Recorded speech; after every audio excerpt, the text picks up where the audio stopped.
This video is brought to you by patreon.com/worsttake. Get access to exclusive live streams and Discord servers, on-screen shoutouts, and early access to some videos when you join now. Help make sure that we can continue to make content like this by supporting the Patreon. Links are in the description down below.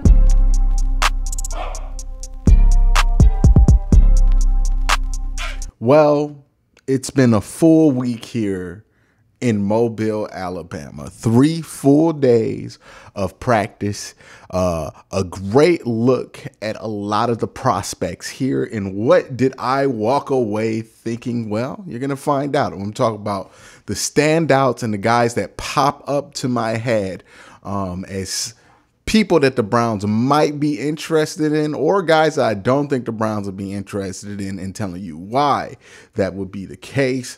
But this is my thoughts from Mobile, Alabama after 3 days of Senior Bowl practice. Actually, before I start on the national team, I want to just have an overall conversation about the quarterbacks. I would say if I had one word to describe the quarterback play in Mobile, to me, it would be as expected. To a lot of people, it would be underwhelming. If you felt like Bo Nix or Michael Penix were potentially first-round guys, you're very, very disappointed with what you saw here in Mobile. Both of those quarterbacks didn't look as consistent as you would want a first-round prospect to be. They quite honestly didn't stand out as much from a physical standpoint when it comes to just throwing the football. Their ball didn't look that much different than anybody else's here. They made some good throws. They had some good plays, had some moments where they could flash some things that they're special at, but nothing popped out. There was no moment where I watched either of those two quarterbacks, or quite frankly, any quarterback here in Mobile, and felt like they were first round picks. Like, didn't get a single moment where they did anything and I was like, damn, that's what it looks like. It wasn't that. Not to say that these guys are going to be bad, but that's just what I saw here down in Mobile. If you were iffy on Michael Penix, this week did nothing to change that. If you were iffy on Bo Nix, this week reinforces that.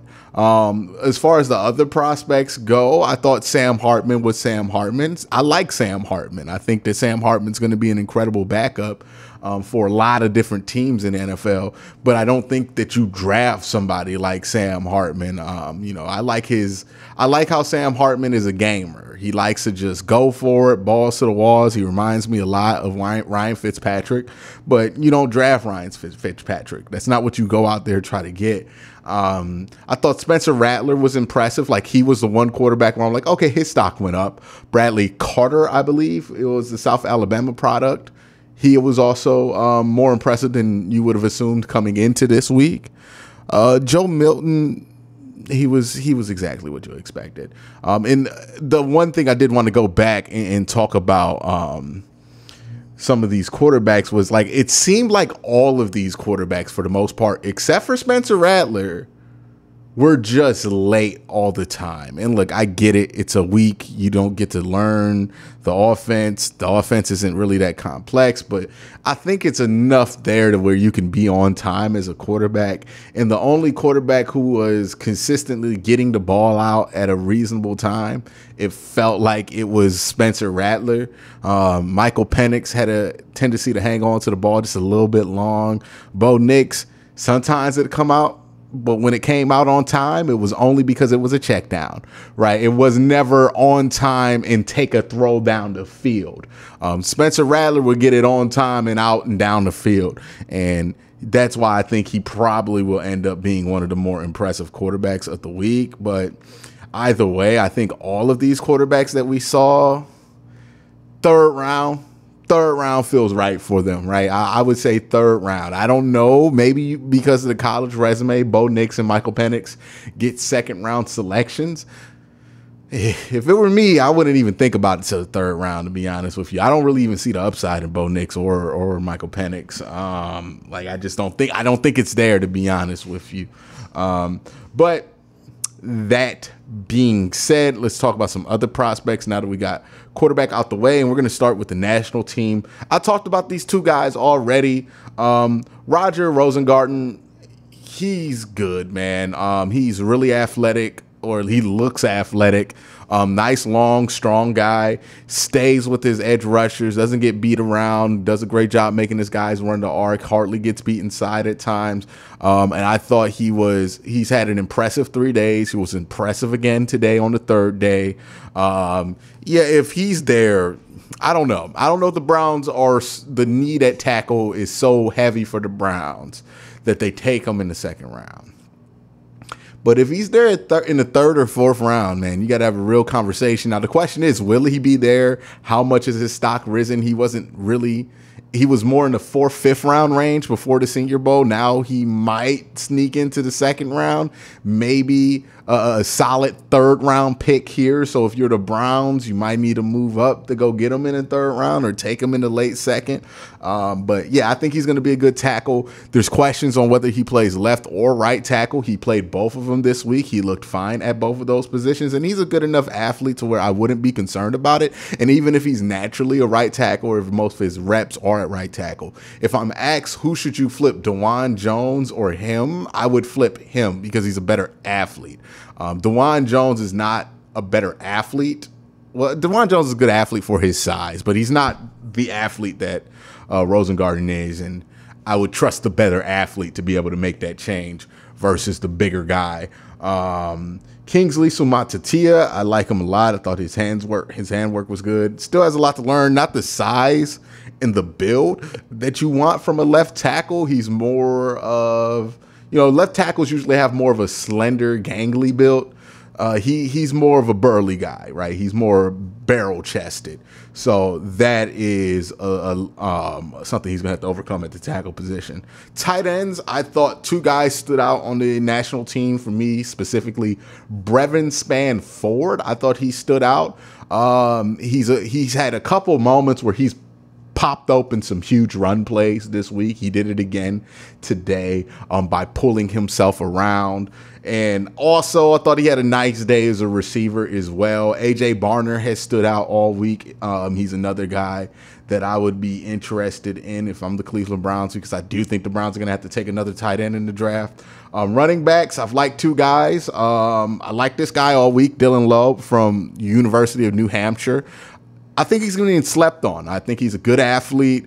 I think he has better speed than a lot of people expect. Really good burst, and I think his contact balance is phenomenal. I think he's a good route runner. I think he's an ideal third down back, and I think he'll be available in the third, fourth, maybe even fifth round if people keep sleeping on him.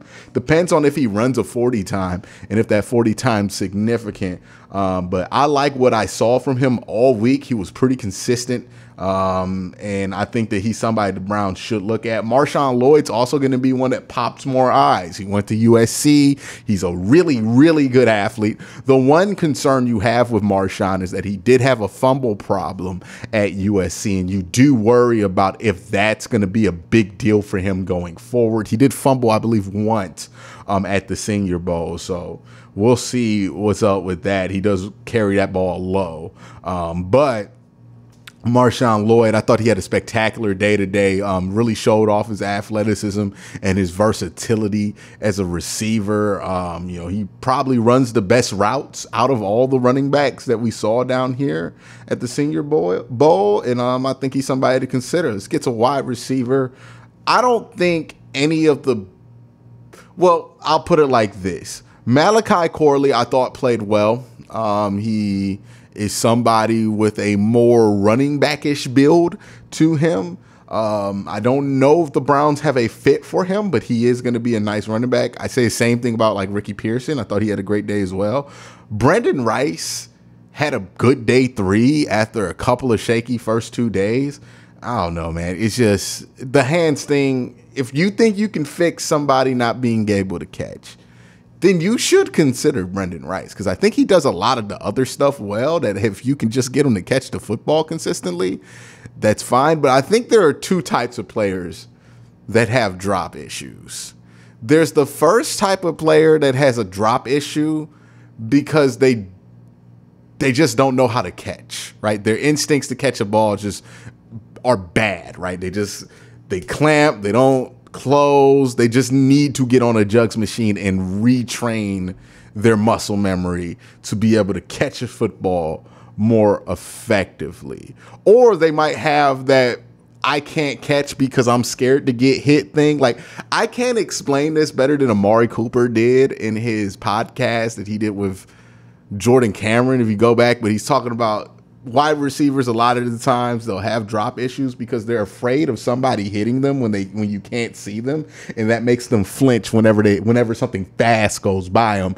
And if you can't catch with that feeling, then you're just going to drop the ball out, right? That's one type of person that drops a football, and that can be fixed like through brute force and just a bunch of, like, sometimes that can be fixed. The type of not being able to catch that I worry about never being able to be fixed is when you just can't track a damn football to save your life in the air. And I think that's the form of not being able to catch that he has. Like, it just seems like for a guy that can be a deep threat, for a guy as big as he is, as physical he is, the further away from the football he gets, the worse he gets at catching it. And it's because I feel like he can't track it.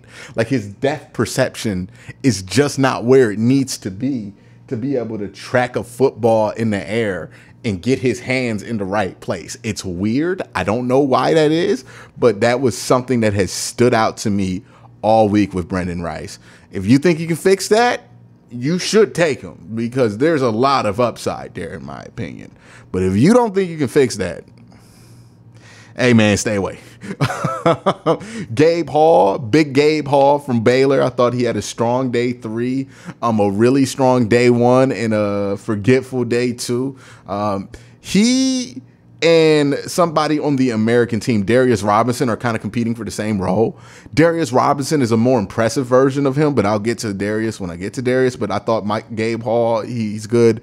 I would probably tag him with a 5th round grade if I'm just going in blind, not really knowing where everybody else is grading him. But yeah, I would say a 5th round grade on Gabe Hall feels about right. Michael Hall, I thought he was pretty impressive. Kind of reminded me of the college tape of Tommy Togiai, where you saw like that explosiveness, that short area quickness, and some of that burst. I think Michael Hall is a little bit better of a player than Togiai was, but still some of the same concerns. He's a bit light for a tackle. So if he does have to gain weight, is that athleticism, is that quick burst still going to be that much of an advantage for him? He's interesting to me. I would probably put him in. I don't know if I would feel comfortable spending a 3rd on him, but like a 4th, I would feel fine with.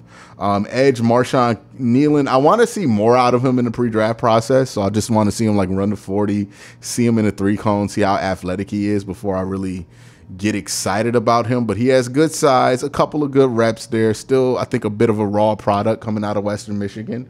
But overall, I think he is a prospect that's interesting to watch. And then on the American team, the wide receivers, Jamari Thrash out of Louisville, I thought he had a strong day after having an up and down first 2 days.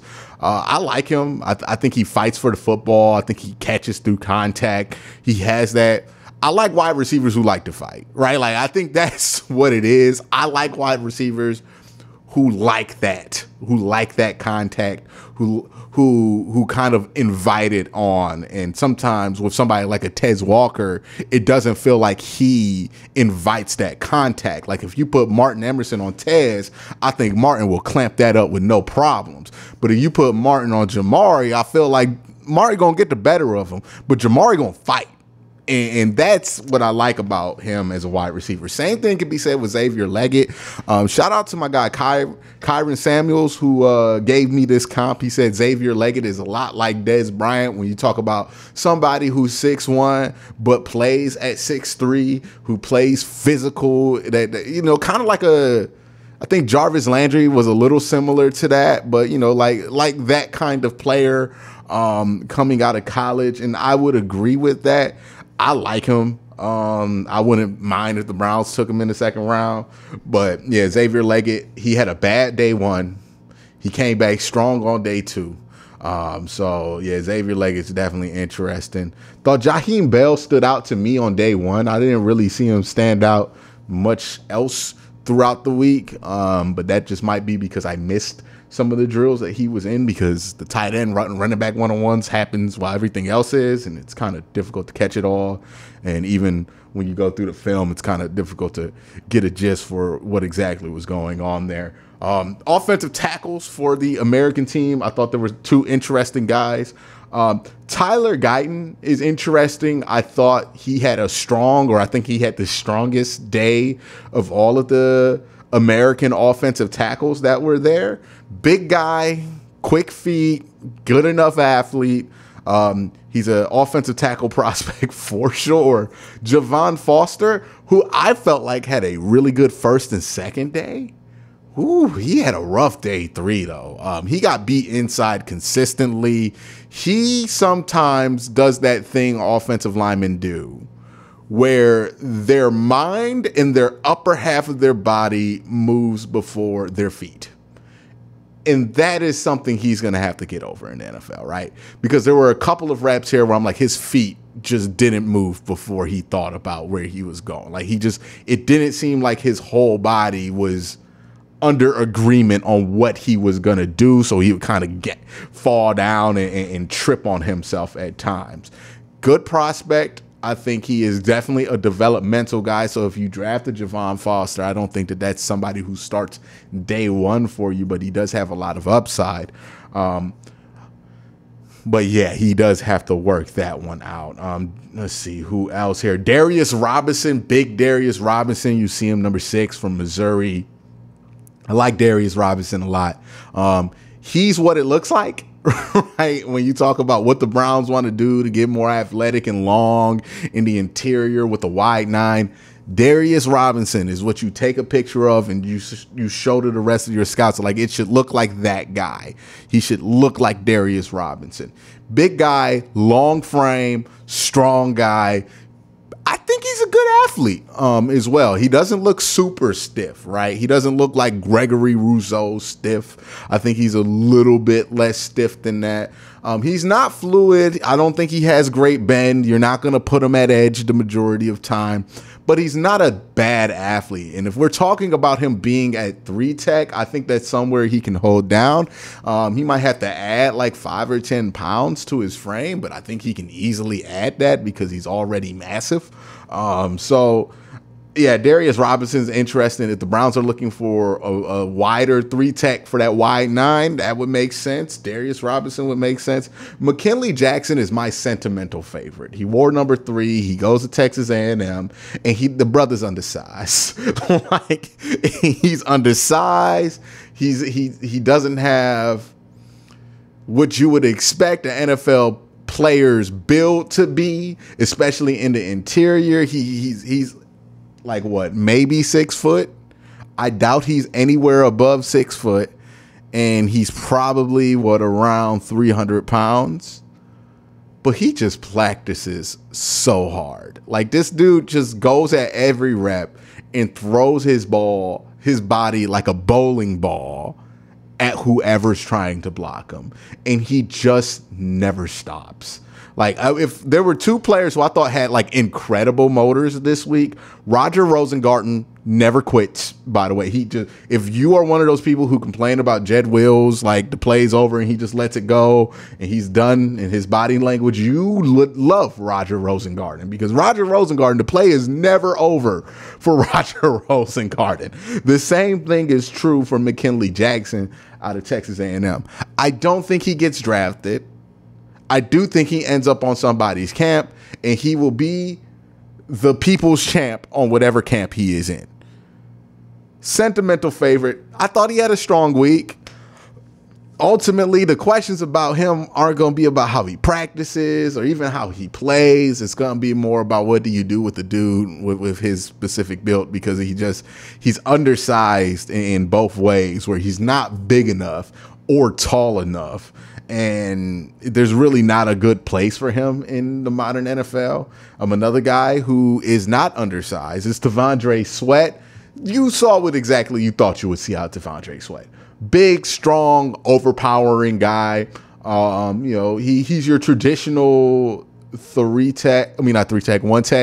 You know, your 3-4 nose type of dude. And he's going to be able to do that well. I do wonder, since the Browns took Siaki Ika last year, is this somebody you go after, T'Vondre Sweat? Because I think he's a better version of Siaki Ika. I wasn't a big fan of Siaki coming out of the draft, and given that he got no playtime this year, or when he did, he really wasn't that impactful. I wonder if they're regretting that draft choice, but they got a few years to figure it out. But yeah, T'Vondre Sweat, he's that traditional type of nose guy.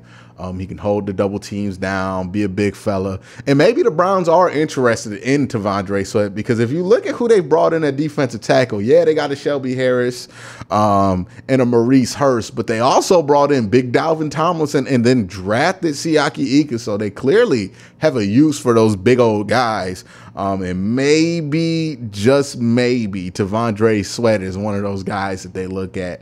But that's my thoughts on the 3 days of Senior Bowl practice. There will be more content that's about the Senior Bowl to come out as the draft process goes on. I got film that I recorded that I want to go over. I have footage and stuff. We're going to do some breakdowns. We're going to get more in depth. So if you were worried that I didn't get in depth about this prospect or that prospect, don't worry. There's going to be more content coming. Just come down, subscribe to the channel. Make sure you hit that notification bell so you don't miss anything.